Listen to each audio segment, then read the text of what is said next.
How's it going, everyone? It's Abdallah here, and welcome to episode 6 of the Fire Emblem Heroes Podcast. I'm joined with Roman. How's it going, Roman? Hi, Abdallah. Long time no see, man. It's really been a while since we've done one of these.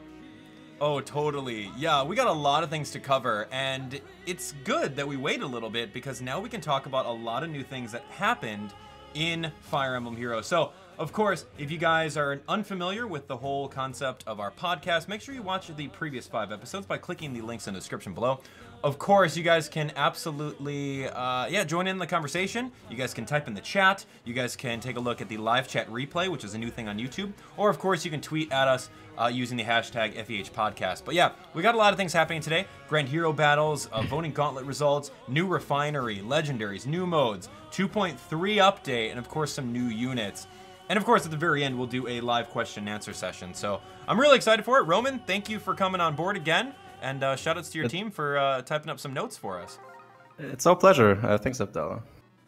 It's going to be great. Okay, so starting off, let's go over some of the previous things that have happened, right? How many guys, raise your hand in the comments if you played through the most recent Grand Hero battle with the evil fallen Takumi, right, from Conquest?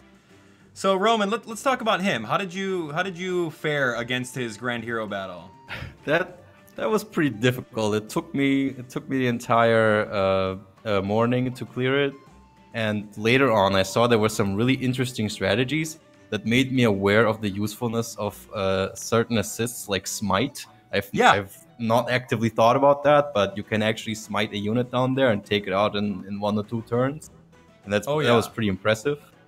Oh, totally. That's exactly what I did. I smited my Naui all the way down there, and like the Takumi just got eliminated. It was so good. It was so good.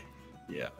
But yeah, a lot of people had problems with that. But there was some. A lot of people had some problems with that. But of course, you guys can easily look up some Grand Hero battle guides online and figure that out. But what do you feel about Takumi as an actual unit? How does he compare to the rest of the archers? Is he worth the 20k feathers to 5-star up, or is he just going to be a bench warmer, a collectible unit? Well, purely from a stat line point of view, he's literally the same as Clarice, another Grand Hero battle unit, except he has, I think, 4 more resistance. And then, of course, he has his own bow, Skadi, which has 14 might, gives him 3 speed, and as he did in the Grand Hero battle at the start of the 3rd turn, it's going to, well, I can't really show it visually right now, but within 3 columns, it's going to inflict 10 damage and inflict panic status on every enemy. So that's pretty interesting for other Grand Hero battles. You can use that on many other PvE content maps, but the problem with that is that the enemies don't start moving even if they're damaged by this. So that could be kind of problematic. Right. But yeah, it's definitely an interesting option.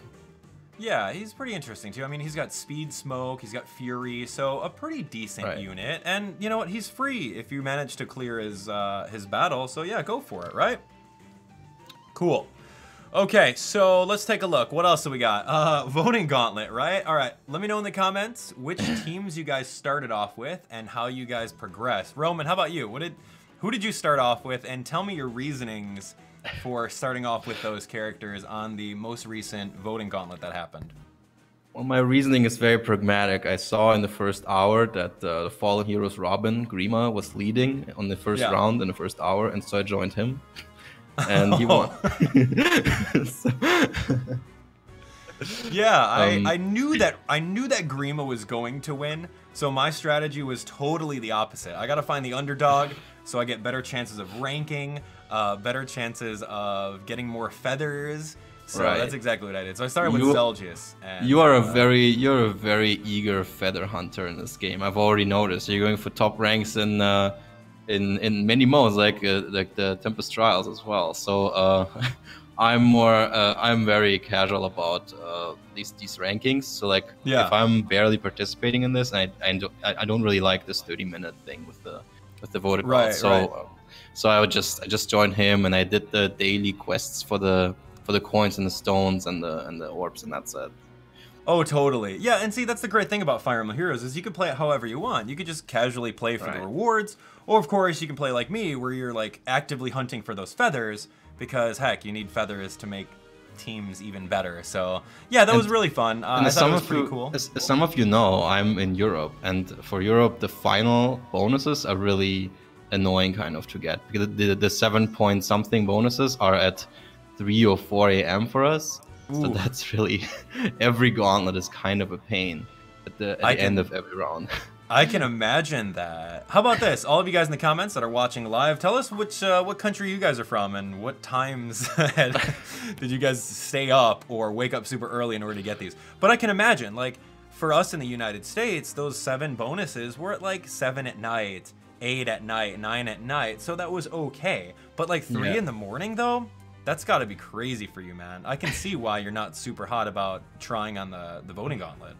Yeah, I've seen many people kind of over the course of the many gauntlets kind of a little bit give up on the top ranks when they're in Europe. It requires a lot of dedication to stay up long and waking up periodically. It's crazy what some people do. Yeah. Well, there's the voting gauntlet, ladies and gentlemen. I made what? I don't even remember how I ranked, but yeah, it was fun. It was fun. So let's take a look. Moving on, voting gauntlet, awesome. When are we gonna get another one? Maybe next month, maybe the next 2 months. Who knows? All right, so this is interesting. So we got weapon refinery weapons, right? So we got some new weapons. Why don't we shine some light on that a little bit? Right, so that was very recent, a couple days ago. We have 3 units getting refines, and well, yeah, and well, Soren got a new weapon as well, which is the Winds brand. Yeah, something like that, and it gives him this one of those new chill effects, the ones that target. He has basically chill attack, so he targets the enemy with the highest attack and reduces it by 7 at the start of your turn, if I'm not wrong, if I remember this correctly. So shout out to Kaz Kirigiri on the Fire Emblem Heroes Reddit, who came up with a pretty cool like a spreadsheet of all the different different weapon refineries, so you can see it at a glance. So when you guys are going with your divine dues, all that stuff, so you know exactly what to get into. So it's a pretty cool chart. So yeah, what do you think about Winds brand? Do you feel that you should be spending 200 of the divine due for it? So it's not just the chill attack effect. It's also it gives him basically an old tome but with 14 might. Yeah, and that's pretty interesting. Like you can both of these effects are rather defensive, so you can definitely turn him into more of an enemy phase mage, and that's interesting. That's a completely opposite direction from going full blade tome, like a little bit of a slower Nino, but with some more bulk. That's what he was before this, and it gives him more options. I wouldn't really say that it raises his viability by a tier. Like we're not moving him up a tier so far. But yeah, it's interesting. Like whether it's worth the due, that's depending on the player. Absolutely. Because those are still rather limited. But you know. Okay, let's talk about Erica. So finally, her Sieglinde has now been refined. It's been a while. Everyone's been asking for it, and this one's interesting because usually Erica's like a buff bot. But now she receives the buffs that the teams give her. So why don't you elaborate on what exactly this does and how this changes her? You know, I've been really excited about Erika's refine. I was disappointed when only her brother got one and she didn't for quite a while. Right. And his refine was like Ephraim's refine was crazy, and it raised his steering quite a bit. And for her, yeah, it's exciting. It's not what I expected. I expected something like the wing sword for Shida, sure. But this is really interesting. So she gets allies that are within 2 spaces away from her. If they have hone buffs on them, she gets kind of like a self spur, and for every stat they have buffed, she gets the highest of those on that stat as a spur. It's kind of a little bit complicated to explain, but as an example. If she has, for example, attack tactic, and some ally next to her gets that buff, she's going to also during combat get +6 attack, and that's just from her own weapon. She can also still get honed. She could also get attack tactic, so she could get +12 attack, and that's just for attack. She could also get buffs from that same ally or from someone else. She could get crazy buffs. Total, especially with tactic skills. So on mixed on mixed emblem teams with different movement types, this is the most effective, and it can get crazy with the amount you can get. So and it also she gets Hone Attack 3 built in. So yeah, that is like she's an amazing buff bot who also benefits from the buffs she gives herself quite a bit now. So that's really fun. I think that's amazing. I don't have too many units with the tactics, but now it's just like, wow, I kind of want a unit with some of those. So I'm looking forward to it. Even with normal Hones, I mean, she comes with Hone Attack 3 in her weapon, and she comes with Hone Speed in her C slot. So if you just add like a Rally and the Seal, she herself can buff all stats. Yeah. And benefit immensely from that.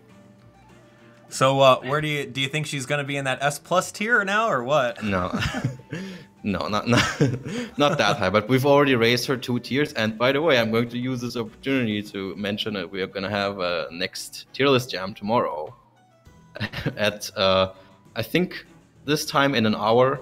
So that's going to be fun. We're going to be discussing the new units, where we're placing them, and you guys can participate, throw in your opinions. That's what a jam is. Oh, absolutely. It's really fun to go to those anyway, because then you listen to everyone, pretty much rank all the units in the game and, adjust them, because the game's constantly dynamic. It's always changing. Yeah. And it's cool to kind of rank units that got some buffs and see where they land. Anyway, let's talk about Leo. Mr. Brunhilder over here. This was cool. I randomly pulled a YOLO Leo on one of my previous summoning streams, and I was pretty happy about it. Crazy. It's crazy. So, Brunhilder over here, you can take a look that he's going to get reduced damage from the foe's first attack by 30% if they're a mage. So that's pretty decent. You can use him as a bait against some mages. And what is this one? You also get some sort of like water sweep kind of built in. Is that what that is?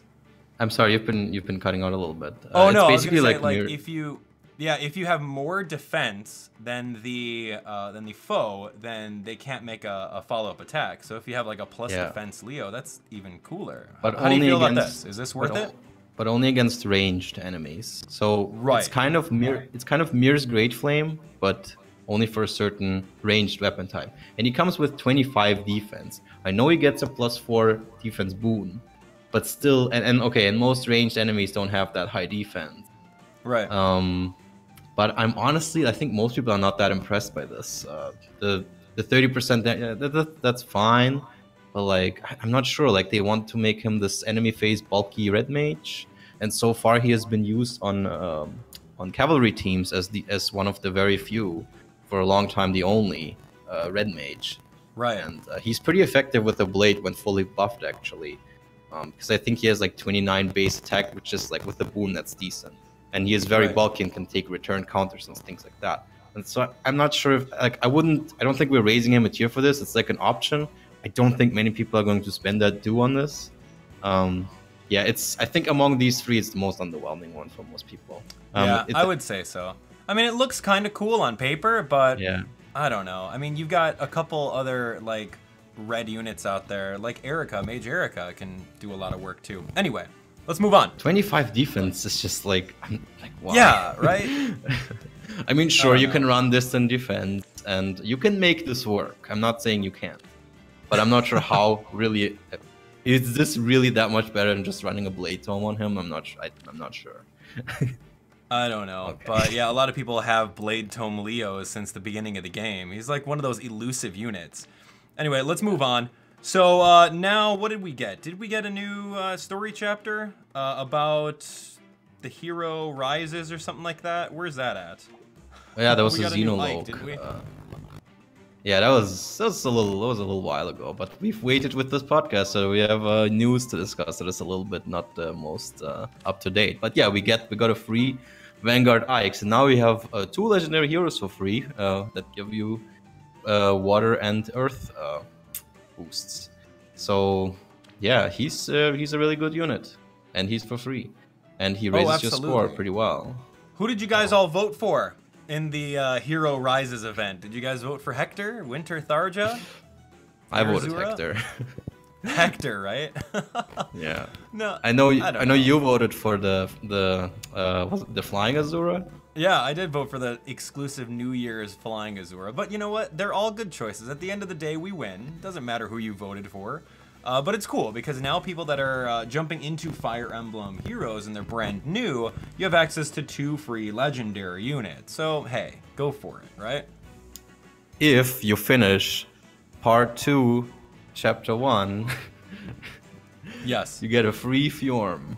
I didn't know that. I did. Thanks for telling me, and thanks for informing everyone. All right, so that was pretty cool. Yeah, we got some other things we're gonna be talking about. So speaking of legendaries, right? We got a brand new Legendary Ephraim that came out on a banner. Let's talk about him. How does he fare with the with all of the other legendaries out there? Like, okay, so he's a Lance Cavalry.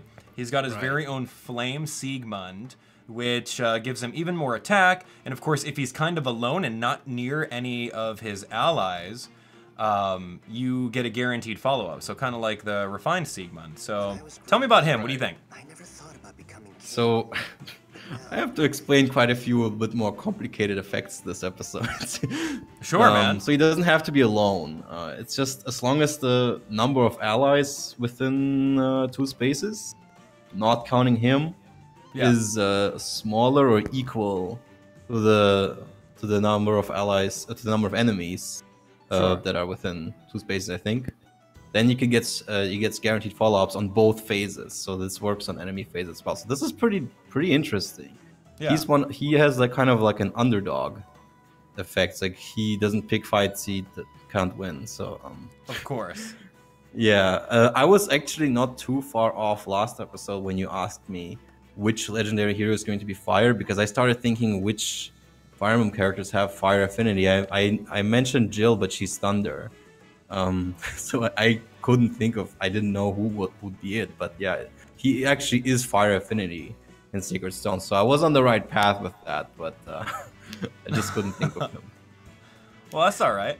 So his stat spread is pretty decent. I mean, very good on defense. Resistance is trash. So let me pull it up. I actually don't have that in front of me right now.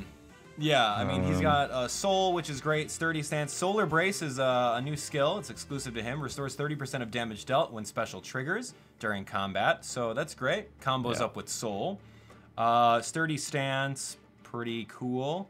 And then, of course, I believe he had Fortified Defense by default. So I give him Hone Attack for a little bit. But yeah. Yeah, so the thing is, I think many people, including myself, are a little bit underwhelmed by his exclusive B, Solar Brace. Yeah. Like, okay, you heal more with specials, but I mean, I don't know. The B slot is very competitive, right? Like, oh sure, some of the best skills in the game are in that slot, like Quick Repose, which is also a seal, but something like Guard I find really useful. I think all of our curated builds are running Guard on him, because if you dump your speed and get doubled by everything, that's really dangerous if you're not running Guard. Sure. That's kind of like a staple skill for us since the Quick Repose seal came out.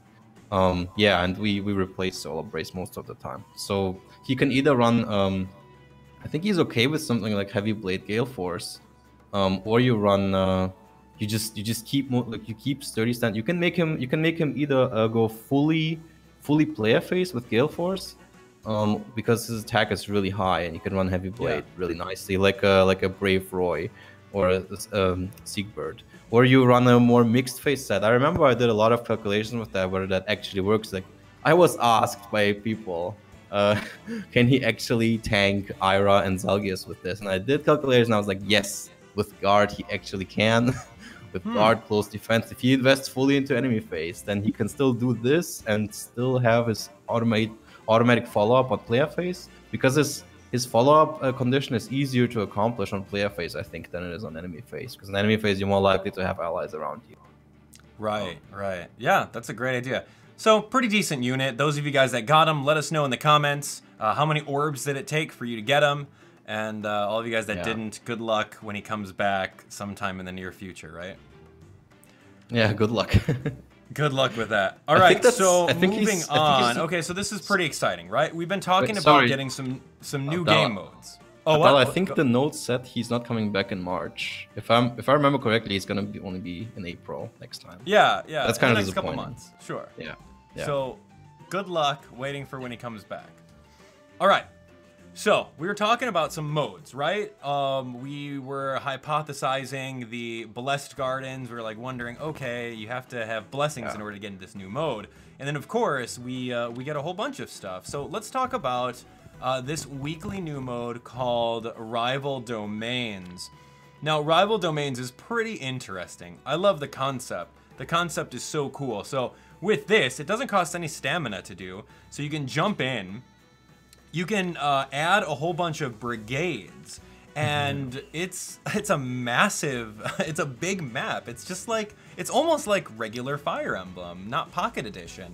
So what you can do with the brigades is that you can take all of your teammates simply by going over to your friend's allies, and you can see their leader unit, and you can grab any one of their leader units that you'd like, and you can take a look and see what they have, and then put them in your slot of all of your different people, and then use them in this mode. So, case in point, if you guys didn't already know, your team lead is your first teammate on your first slot. So let's take a look at that. Here, I'll show you.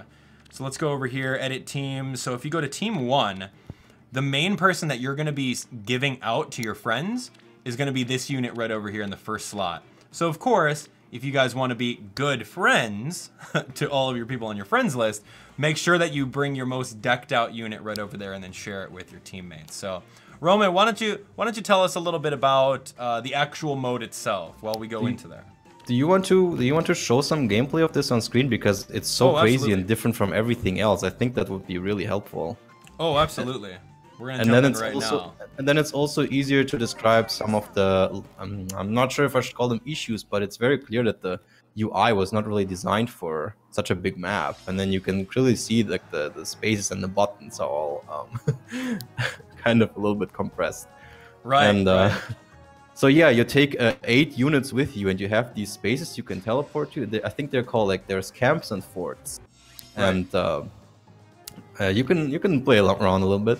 And yeah, what he's doing right now is auto battling, which this is how I actually cleared all the difficulties, and that's a little bit what the a little bit of the issue is, because you don't lose points when your units die, so you can just throw all your units at this. And this week you get a bonus if you use infantry, so you just pick all infantry and throw them at the enemy, and it will work out points wise somehow. So it's a really interesting mode with a lot of potential.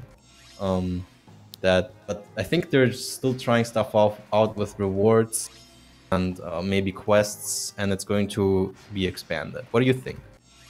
I think it was interesting. I didn't really, I don't know, the whole point system. Like, I did that on auto battle, and we got all S's and then a B rank because we didn't use all infantry. Okay, big whoop.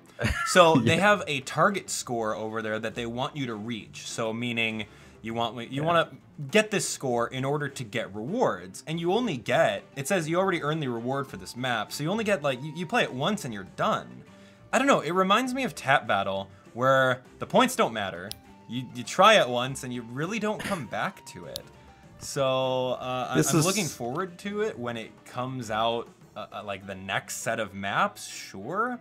Like you can see over here, it's weekly. I love the fact that it costs 0 stamina to do. We can just, but like you said earlier, you beat your Infernal map with just auto battling with infantry units. But like, is there a tier reward system in the works? Like, if you don't lose a single unit, should you get more rewards? Or maybe if this is going to be a grindable mode, instead of making it no stamina, throw a stamina cap on there. Allow us to use this mode for training, hero merit grinding, possible materials grinding. I don't know, you name it, but I feel that it's just still kind of in like a beta phase. I don't know, what do you feel on that? I definitely agree with this. I've heard people challenge themselves, like self-imposed challenges, like not losing any units or using only flyers or cavalry or things like that. But that's a sign that the game is not really challenging you enough to me. So like they could really expand the reward system, and maybe different kinds of maps, maybe, I don't know, maybe other structures. And this thing with the teleporting is a little bit hard to get used. Like it's kind of hard to get used to it, but it is interesting though. Like I'm going to give them kudos for coming up with a very different mode that uses so many units at the same time and uses so much of your friends list. This is one of the things we wanted, right? Like this actively uses a lot of your friend list units. And of course, I throw all my high spending friends on there with plus 10 units that are pretty crazy and just decimate the map. But other people don't really have that option, but it's fun. Oh yeah, totally. And like you can see over here, we just did that with some friends units and so on and so forth. We beat it. Yay. We didn't get straight S's, but it didn't matter. Okay. You mentioned the key word though, and that's grindable, repeatable content. That's not what this is. Like, okay, they have addressed one thing, that's the friends list, but both this and the garden mode, they're not really repeat. Like they're not grindable. You finish this once, you wake up on Saturday or Sunday. And you do this once, and it's like Arena Assault, you're done for the rest of it. Yes, exactly. Anyway, let's move on to the next mode that's absolutely new, which is going to be Blessed Gardens. Okay, so here's Blessed Gardens. Remember, it was announced earlier that there's going to be an exclusive mode where you can use any of your teammates that you've bestowed a blessing upon. The game has been giving us a lot of water blessings in order to kind of get us on board with the whole blessings concept. You can see that by the end of it, after you confer maybe about 4 blessings, 3 blessings, you're going to get a lot more blessings in your inventory for it. So the notion of blessings being super rare and only available whenever you summon a Fjorm or a Gunthra or Ike or Legendary Ephraim, that notion is out of the window because now Intelligent Systems is totally making them a little bit more accessible for everyone. So case in point, if you want to go through any of these, you go through the Garden of Water.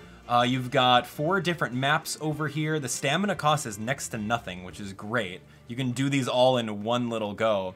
But the only way that you can get in here is if you bestow blessings upon all of your units that are of the water affinity. So you have to use 3 water blessings and have a water team, beat these little maps, and then go from there. The maps are very simple, and the rewards, ironically enough, are awesome. They gave you a lot of different orbs. They gave out a lot of the Divine Dew, which is also one of those, it's one of those currencies that we've been hungering for, you know what I mean? We want to do all the cool new legendary weapon refinement, but there hasn't been enough stones, enough dew in order to make it happen. So now Intelligent Systems is kind of giving us a way to get more of that. So what do you think? What do you think about the whole Blessed Gardens concept? Yeah, so the 2 new modes are kind of a little bit opposites in that one of them has really interesting design with a lot of potential, but the rewards are kind of okay on the lower exciting end. And the other mode has amazing rewards, but the maps are just repeats of what we've already beaten multiple times and Squad Assault and things like that, and easy enemies. And really, it's just like kind of I'm not sure if I should call it chore, but it's nothing too exciting to actually play. But the rewards are great. So if they could find the middle ground and have both things, that would be, of course, ideal. Right, and I mean, the maps are really not that hard. It's just, you have to make sure that every single one of your units survives. That's really it. So when you go into it, just be a little bit careful. But the stamina cost is like 5, so you don't even have to worry about that. Heck, you can even auto-battle some of these like we're doing right over here, depending on your units. So yeah, it's cool. I'm excited for the new maps that they can come up with. I'm just really looking forward to it. So yeah, now I don't have to be like super conscious on who I spend the blessings on because we have so many of them. So that's pretty interesting. Having more blessings is definitely a great thing. Now you can just throw them around on your favorite units. Yeah, whether you have the legendary hero or not, and the bonus is always going to be there regardless of season. Even if you play Garden of Wind now, you get the resistance from oh sure, yeah, absolutely. Okay, let's take a look. So we talked to you guys about the brand new modes that are in there. They're kind of interesting. Let us know what you think of them in the comments, and of course use our Fire Emblem Heroes Podcast hashtag right over there. So, Blessed Gardens, Rival Domains, we talked about the prizes. Here's a little tidbit. February apparently had 437 free-to-play orbs. Is that crazy or what? Yeah, it was anniversary, so that was kind of expected. I mean, a lot of these are from the free 50 when you log in once, and the other 50 Sure. from the daily maps that they had and the theme of previous banners. So yeah, that a lot of that is from that. It was good. It was good. It's pretty generous, right? Allows us to summon for all these different units. Okay, so what else are we talking about here? We are also talking about banners. Should we jump into banners, or should we go into? Why don't we talk about the arena changes? How about that? That's a topic that you're very very passionate about, huh, Roman? Yeah, because I talk to a lot of these very competitive people on a daily basis, and Yeah. I don't know if you want to show this on screen, the update in the notice board. Sure. It's already it's already been a while. I think a week. I don't know if you can find it very quickly. But I don't remember which one it is. Oh, it was like a while ago, wasn't it? yeah, it was like 1.5 weeks ago, maybe. I don't know if you want to scroll right now. Sure, but I'll scroll through it. So why don't you shine some light on what exactly happened? Here we go. This is it. It's not clear what the intention was. It states that it's supposed to reduce variance for your arena matchmaking. So if you go to arena and you have your team, it's going to be dependent on the SP cost of your skills and your mergers and all those factors. Right. And it was supposed to decrease the variance. So sometimes you see lower score ranges and sometimes you see higher. So it was supposed to, I guess it said that it's supposed to decrease the variance. So you see a more consistent range. But we haven't really observed that. Like there doesn't seem to be any change to the formula that actually decreased variance. What we actually observed is the scores that you see decreased consistently by 4 for both your minimum and your maximum range. So Sure. Everyone is scoring less than before, but it doesn't affect everyone equally, because the change to the formula seems to be that we've discussed this before. Your lead unit is like, it calculates your lead unit first and looks for an opponent that has a higher. I don't mean the lead unit in the sense that it's your first spot. I mean the lead unit in the sense that it has the highest. That it fetches you the highest score, Sure. and it looks for an opponent that has a unit that has an even higher score than you, and so they have decreased the range that your highest scoring unit can fetch now. And then it looks for the average of the rest of your team. So basically, bottom line, what this means, if you have a more lopsided team, like you have a unit that's like +10, like your Naui, and the rest of your team is kind of lower ranges and was carried by your highest scoring unit score-wise, those people are affected harder and drop in score more than the people who have a more balanced distribution of mergers on their team. So some people will hit pretty hard and see like 10 points less or something from what I've seen anecdotally. And it's really upsetting. I've seen people in the range of something like 4,900 something that used to be tier 19.5, so they consistently went up to tier 20 and back. But for the last couple of weeks, they have dropped to tier 18. Or even you see less defense wins than before, and I've seen this from other people as well. People Right. are consistently reporting less wins, like in the range similar to yours or a little bit lower. Like I think even I'm seeing a couple less. So less people are fighting us because they're getting a lower score range. So this is causing a lot of issues and a lot of levels. And who's most affected actually are the people at the very top who invested a lot of money. Like I know some who bought basically a +10 Harden to get a consistent 755 with the maximum range in that week, and then started seeing 746, and that's really disappointing. It's really upsetting. So for people who have the maximum scores, suddenly seeing lower scores, and the ceiling didn't decrease, so there are still people who score higher than that, but you wanted a consistent max score and now you aren't getting it, and you spend a lot of money on it. You are really not satisfied with this, and there doesn't seem to be any benefit to anyone. It's only making things worse for everyone I've seen. Do you have thoughts on this? I agree with you on that. I mean, it's really tough. Like when it comes down to arena scoring, like yeah, I get into tier 20 every week, but like I don't necessarily want to go fishing and wasting all these dueling crests for all that stuff. And like I used to be able to get defensive wins with my Dragon Emblem team, but I don't have any of them now, like you said. So And there's no feedback. There's no feedback from Intelligent Systems on, okay, are people just not battling my team? Or are they just decimating? Right. Should I be doing something different? It's Well, it's pretty interesting. Your team is your team is the same. Your team is the same as before, so that factor is consistent, right? But they changed something with what scores people are seeing. So maybe it is actually the reason. Like, I'm only speculating, but you didn't change anything. Right. Yeah, I haven't changed anything. So anyway, I don't know. But it seems that a lot of the community members are not too excited about the arena changes.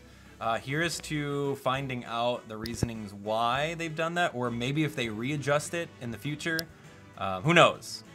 From the feedback replies they've sent, it seems that the purpose of this was that people in lower ranges have an easier time in their matches.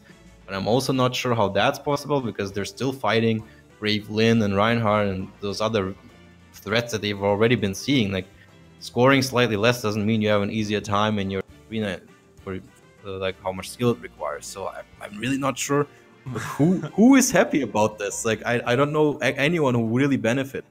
So yeah, but that's a really sore tie. Oh, I don't want to be on a soapbox for too long. If anything resonates from this latest update, it's pretty much that to a lot of people that spend a lot of money on this game. So that's it's unfortunate, but we'll have to just roll with the punches and see what else comes at us, right? Yeah, these are people who spend like really like in the range of 2,000 orbs for like 1+10 5-star exclusive like Harden, just to be in this higher score range bin, and then seeing their scores decrease. You cannot believe like how much anger there was that day that I had to witness. That was crazy. I can only imagine. Like, I'll spend, $40 here and there, $80. But like, people that spend thousands of dollars on the game and then find out that the unit that they just got to +10, their 5-star exclusive, isn't good enough to make the top score. Of course, I would totally feel like I'd get a slap in the face from that. For the record, this only affects very few people, like less than 1% of the player base. But those people happen to be the ones who spend the most of money on this. So it's kind of questionable to make an update that doesn't benefit anyone and makes them unhappy. It's kind of strange. You're right. Business practice, and this is only about like rank 1 or like close to rank 1 in Arena Assault. This is not about staying in tier 20. So for most people, it's like, why are you upset? There's no additional reward from this. You're clearly staying in top 1,000 of Arena Assault. But to those people, it's important to be at the very top, and they're spending a lot of money to do it. Lots of money. Lots of money. But, all right, let's move on. All right, let's talk about some Grand Hero battles that we can look forward to. Grand Hero battles, we've got Zeph and Arvis coming. Yay, what do we think about that? We already have Arvis. What? Come on, right? Arvis already happened. Zeph. So all of you guys that missed out on Arvis, and if you missed out on Zeph, now you have another chance. It's another Grand Hero battle rerun. When is Zeph coming? At the end of the month, right? No, the field I think is tomorrow. Oh, great. Well, there you go. You guys can get the Liberator. Have you finished those elite Grand Hero battle quests? I haven't. I haven't sat down and done them. I'm missing 2. I'm only missing 2. I heard that you did them all in like the first week, though. Yeah, I know a lot of people. Like on the last podcast, I told you like I think I'm gonna have some trouble with this and use some guides, but it was actually easier than I remembered because we have seals now. That's right. And other just free units that are really good. So I'm just missing 4. I got to beat Robin. Yeah. I don't know. Maybe it's just timing. I didn't really pay attention to it. I wish there was something on here that like popped up an alert, kind of like when they're gonna alert you that Fjorm is free. I want one that says, "Hey, here's a chance to fight Robin again," so I remember. No, but I got to do those. No, that's good. So we got some Grand Hero battle. We got Arvis. We got Zeph coming. What else are we happening? Oh, we got some new heroes. I think that's one of the most exciting things that we're going to talk about, right? Yeah, it took us 40 minutes. It took us 40 minutes, but now we're going to talk about the actual new units today. Yes, we're going to talk about the new heroes. And who is gracing the thumbnail of podcast number 6 other than Morgan? Morgan and Morgan. It's good. I love these characters. All right, so let's go from the top. Let's talk about them. We got some brand new units that are here. We got a new Crom, we got new Morgans, and this banner is available to be summoned on right now. I've been looking at some of your comments. I just remembered, and I have to mention this really quick because there's no other details. They have teased for next month. Leave Finn and Nana from Thracia 776. This is happening in April on the banner. Yes. Did they tease it in game, or was that just the Japanese Twitter? This was a Twitter. I think this was just on a Twitter, but. Okay. Yeah, that's gonna be great. That is gonna be pretty good. Everyone's asking for Leave, so we'll get him. Yeah, the Lost Lord remaining. That's right. Okay, but anyway, so let's talk about these units. Give me your first impressions of Crom. I mean, people have him already. We've already seen his stats. He's got the Sealed Falchion, which is pretty cool. I mean, it's effective against dragons, which obviously, if you're under full health, you get attack. You get everything +5. That's great. Coming with Aether, Fury to get him into that. That's pretty cool for PvE content, yeah. Yeah. Sword Valor. So we've looked at him a little bit. We haven't had our tier list jam yet. Stat wise, he has 37 attack, which is very impressive. 28 speed, which for a bulky cavalry unit is not that low actually.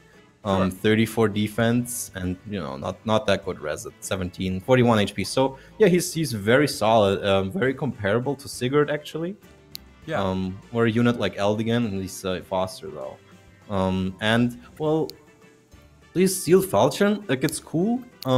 But for arena, we're not that enthusiastic about these brazen skills, even if it's like a spectrum buff, which is very impressive. But for arena, we're kind of not too excited about effects that only come into play when you're under 100% HP. So there are people who want to build him with Fury, Desperation, Brash Assault, built like that, which could be really fun. I've used something like that during the Takumi Grand Hero battle actually. But for arena, we would consider the classic build that I've mentioned a lot of times, because he runs it really well. There's 37 attacks, so Slaying Edge on him is actually really effective. He's one of the best units with that. And he also comes with a chill defense, so they're already expanding on these chill skills. And that's kind of worrying for a lot of people, because chill defense makes a brave sword user or a brave weapon user do 14 more damage. And that's you don't even have to be in range of the enemy to trigger this. And it's for some people, like the guy I know who's running his +10 Hinata is really worried about this. What do you think? +10 Hinata? Yeah. No, I like it. It's adding something new to the game that totally changes up what we're used to. Just out of nowhere, you're just -7 defense. Uh-oh, what am I going to do? How am I going to scramble for that? So, that's cool. So now we already have chill speed on the Fallen Celica and chill defense on him, and Soren kind of has chill attack. The only one who has it. So yeah, it's kind of a new dimension to the game. Like you getting debuffed from the other side of the screen with even less conditional than ploys, but it's only one unit. And what's funny is that people are thinking of using Harsh Command to counteract this. You can do this in Arena Assault and suddenly have a +7 speed or defense buff. that's kind cool. of crazy. Harsh Command, man, that's a new meta. You heard it here. Yeah, that could be actually fun. Let's move on to Morgan. All right, so this is female Morgan. She is Robin's daughter, of course, from Fire Emblem Awakening. Any Awakening fans out there, raise your hand in the comments. It was one of my favorite games. Pretty fun. I loved it. But we got some new tomes here. She's a flying blue mage, similar of what is that? The Novice Vacationer Corrin, Spring Corrin. So a Blar Serpent. Corrin, yeah, Summer Corrin, whatever. That's her name. So yeah, she's got a Serpent Tome, which allows the defense and res +6. That's cool. So built-in distant defense, iceberg, mirror stance, guard 3, and then attack ploy. So that's cool. What's her stat line look like, and how does she fare against her rival, which would be Corrin in this aspect? Corrin is faster. I think it was 34, but she has 34 attack and 30 speed. I mean, Morgan, that is. And she comes with almost a full kit that's dedicated to enemy phasing. So Blar Serpent, basically, as you said, has distant defense. She already comes with a special iceberg, 240 SP, A skill with mirror stance that gives her both attack and res. when she's attacked. She comes with Yeah. guard, which is really good, and attack ploys. So like a full kit dedicated, except for an assist, which is dedicated for enemy phase combat. But she could very well, with her 34 attack, and especially with the boons with 37 attack, she could run a Blade Tome really well. Like if you give her a whole Flyers buff, she's going to decimate. Like it's really nice that they're adding a regular pool flying mage for the first time. I mean, that's really since launch. This is the first time we're getting one, and that's really exciting. Did you pull for her, or are you going to make a pull video? We'll make a pull video. We'll make a pull video this weekend. It'll be pretty exciting. I don't know if I necessarily want her. I pulled like an ideal natured Summer Corrin, and I got her maxed out to give her Blar Blade and everything. She looks amazing. So I don't know if I necessarily need her. I'd probably be aiming for reds. But speaking of reds, we've got male Morgan right over here. Lad from afar.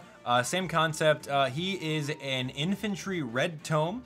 So similar to that of, you know, Celica, Tharja, all that. So he's wielding Grima's Truth, which grants him the defense +3. After combat, he pretty much debuffs the attack and speed stat of foes within 2 spaces, and grants attack and speed +5 to allies within 2 spaces. So that's pretty interesting. And Dragon Fang, you got the new ability called Dull Range 3, which if you're being attacked by anyone with a ranged weapon, the bonuses from whatever rallies are nullified. So I don't know, that seems kind of okay. And then Spur, Defense, and Res, that's kind of cool. So stand next to him and you get some Defense and Res buff. So what do you think about him as far as a red infantry mage goes? So infantry mages are not that exciting anymore. That line is kind of with 33-34 is very similar to someone like Tharja, who has 32-34, so 1 attack less. But he has quite a bit lower bulk, I think, like 4 or 5 less. Because, well, his defense is only 20 and he only has 37 HP.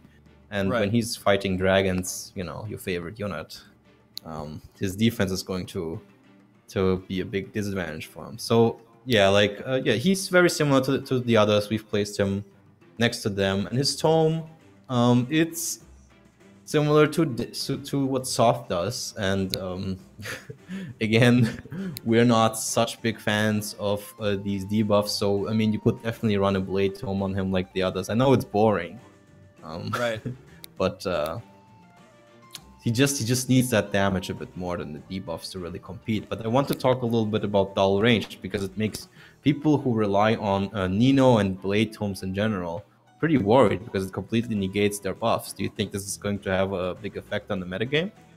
I don't know. I think it's really niche, man. I think that there'd probably be a better skill that you can put in there. Dull Range is going to be B-slot, right? Yeah, but this is something that you would see on defense teams.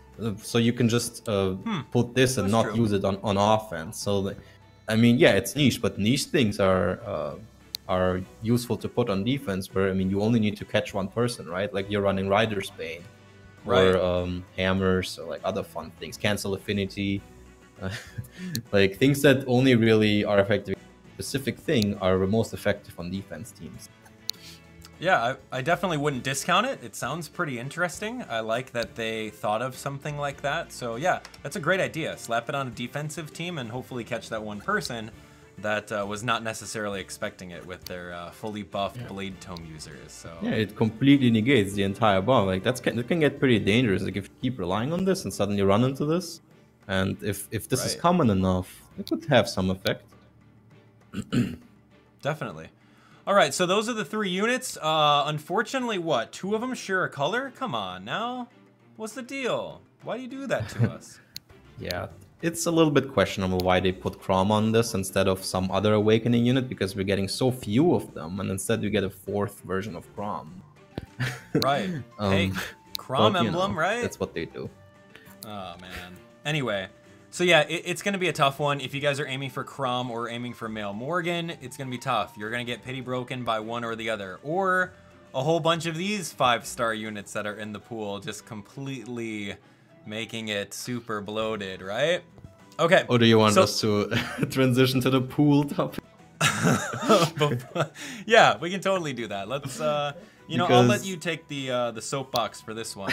We've already talked about it in plenty of the podcasts that we've talked about here. But go ahead. Why don't you take the stage, Roman? Because let's talk about the pool. I mean, what you're showing right now, the detailed information on this banner in particular, surprised a few people. Well, for me it was morning, but for you guys it was evening, because a lot of people were checking whether anyone dropped to 4-star rarity from the Fallen Heroes banner, right? And a lot of people assumed it would be Celica, and she didn't, and this caused, like, again, some disappointment in a lot of the community. Like, I've seen a big Reddit thread today where this was exactly the topic, that that there was no drop unit the whole month, and it's really been a while, and they've gotten really, this has become a really rare occurrence.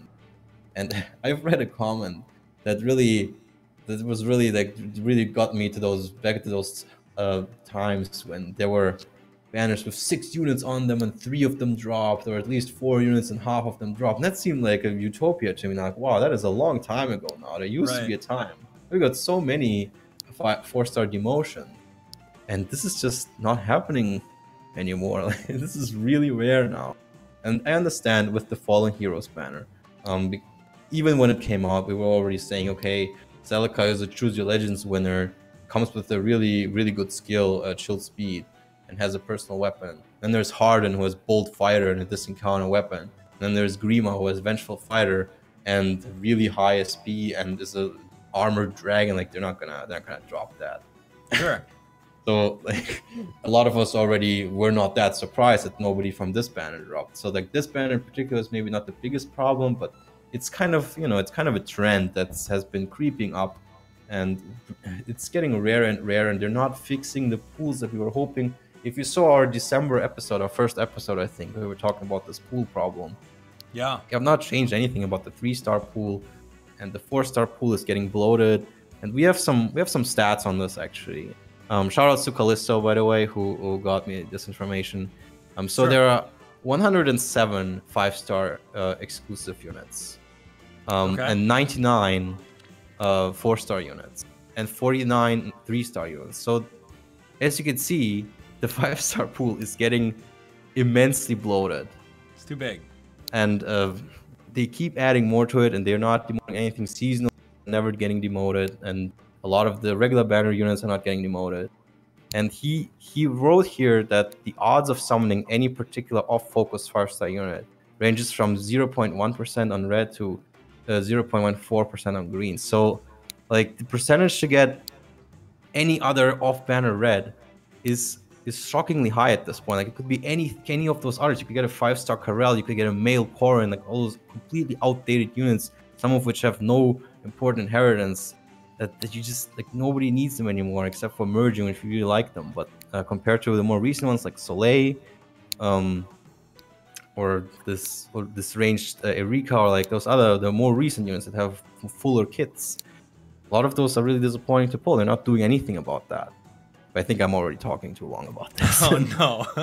I mean, we'll beat the dead horse, you know what I mean? It's like, we just want the summoning pools to be a little bit better, but at the same time, you got to think about intelligent systems. People are spending the money on the orb, so if it's not broke, don't fix it. It could be going on that side as well. So, but the thing is, it could be a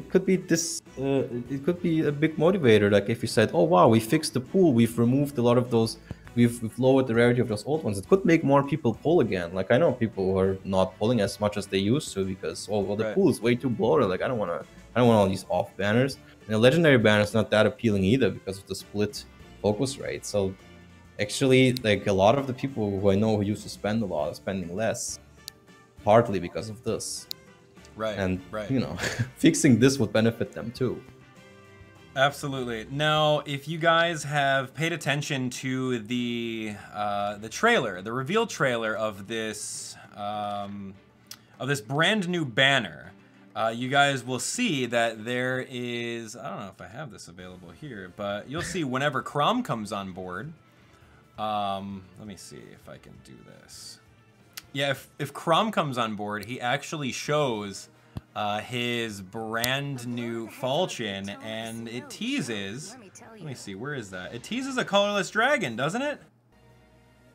I don't know if I could. Yeah, that's what this is. Yes. Yes, here we go. They have actually made a separate note on this in their notification board announcement. They did. They totally did. Yeah, they're going to be introducing a colorless dragon. Oh yeah, so if you take a look on screen right over here for Sealed Falchion, you can see that there's the 3 dragon colors and then colorless, and then they went on to talk about that. So I'm super excited about that, man. I love all the dragons inside the game. I'm really pumped up for pretty much all that stuff. What do you think? Okay, how about let's take some predictions right now. Who do you think the colorless dragon is going to be? Maybe someone in the chat has some idea, but I mean, I've seen a lot of actually. Maybe another version of Koren. Think so. All right. My prediction is totally going to be Kana.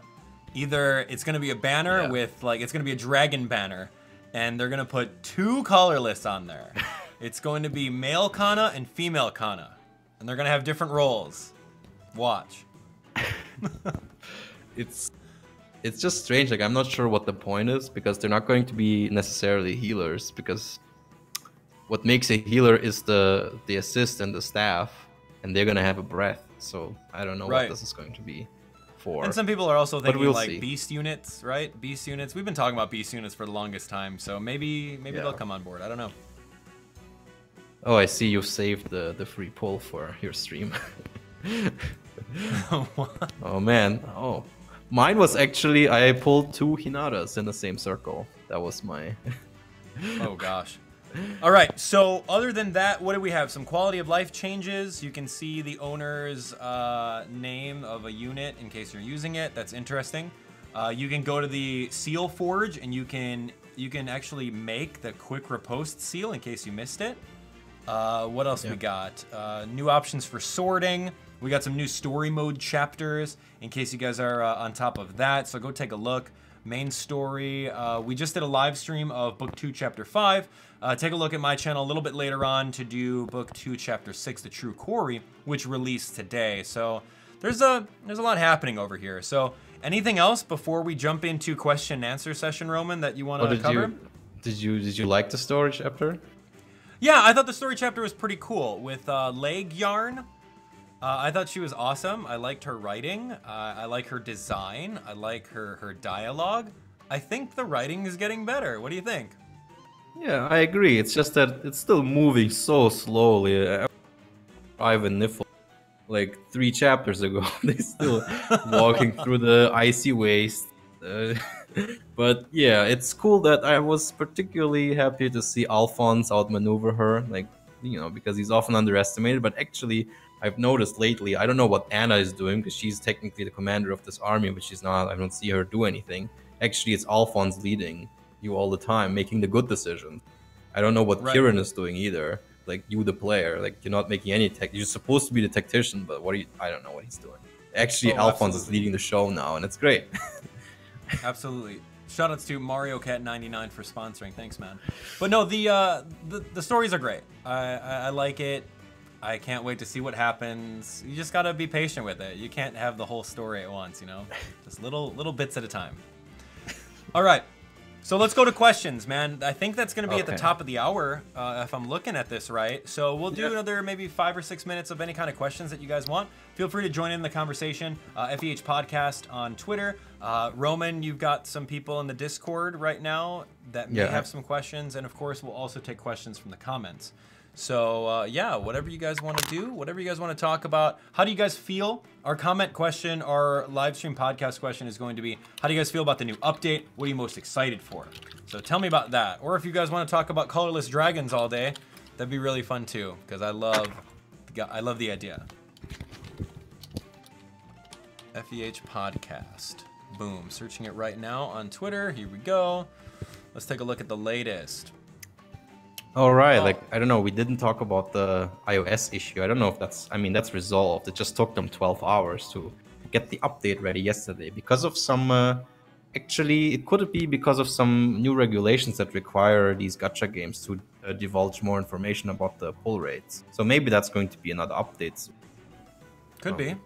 Could be. I mean, the pull rates are pretty transparent, so I don't know what they have to hide.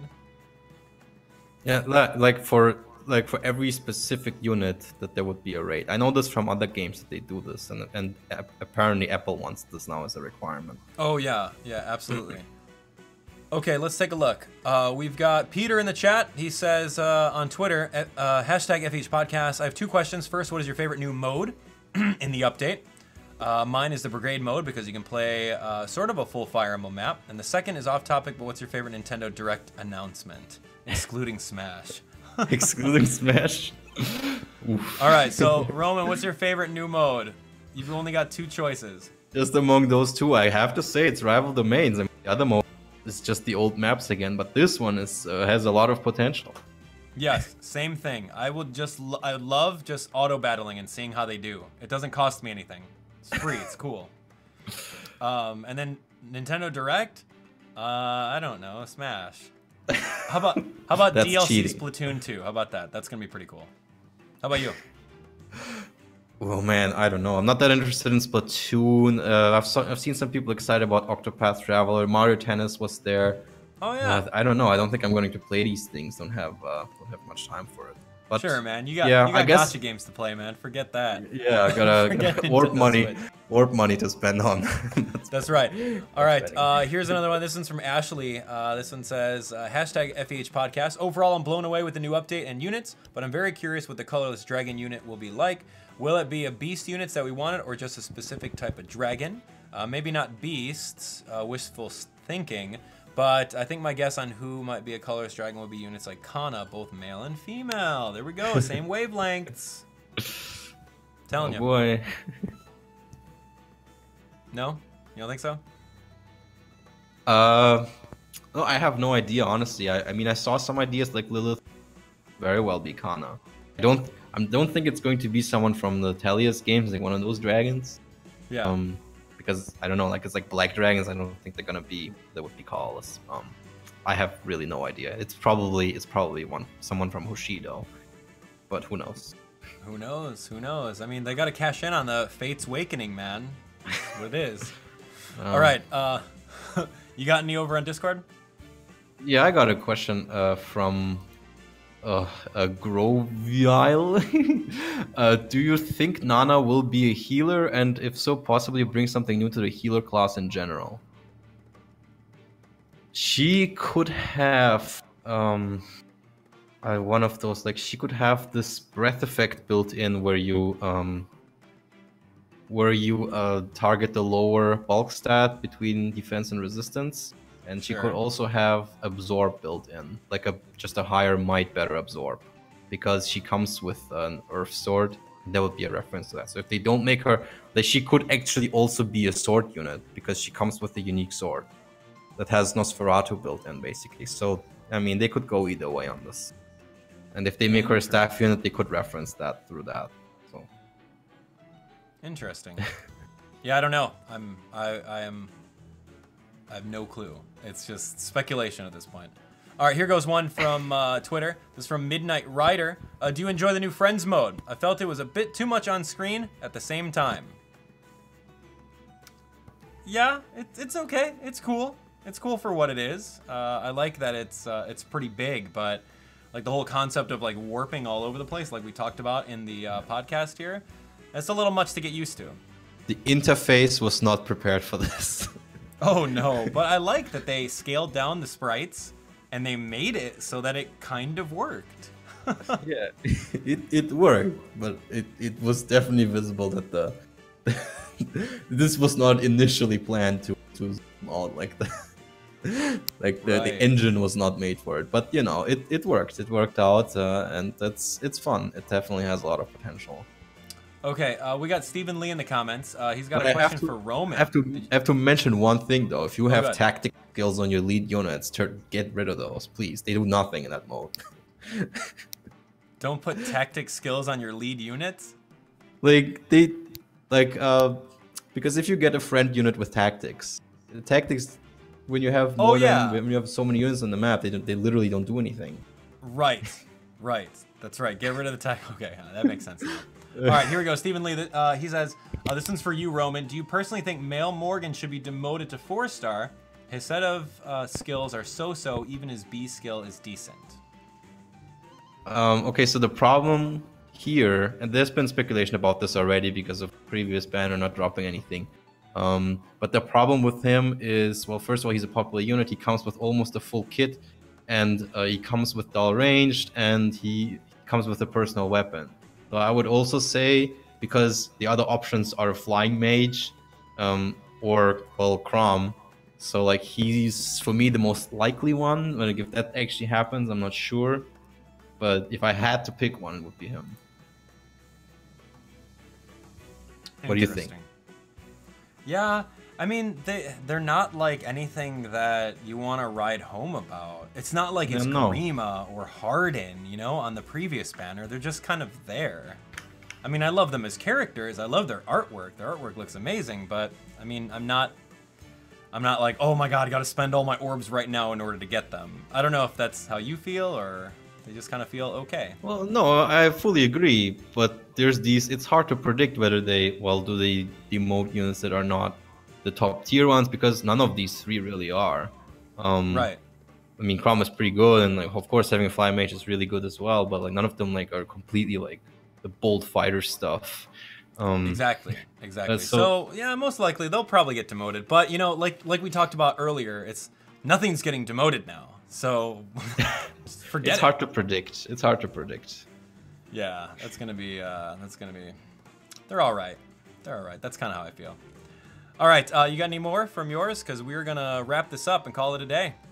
Actually, no. I'm not getting any other ones. We good? Okay, cool. All right. Any last words before we go into outro? Roman, the floor is yours. So once again, thanks for having me. I want a tier list jam, which is tomorrow at pretty much this time or an hour later. We're going to make sure to announce that. Where you can join us, listen in on the tier list team discussing the new units.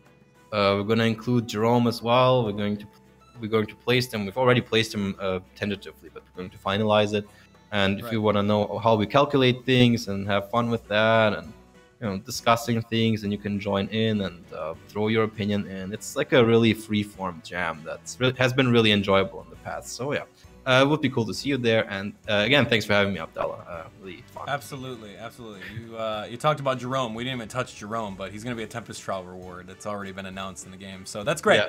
All right. Well, Roman, again, thanks for coming on board. All of you guys that watched this live, all of you guys that watched it post, you guys are amazing. Thank you guys so much for supporting Fire Emblem Heroes. Of course, if you guys did not download it, go download it on Google Play and have a good time with it. There's so many different resources out available that you guys can check out in order to get caught up. But it's always a great time to jump on board. Again, shout outs to Roman and his team for helping out, writing down some notes, doing a little bit of research.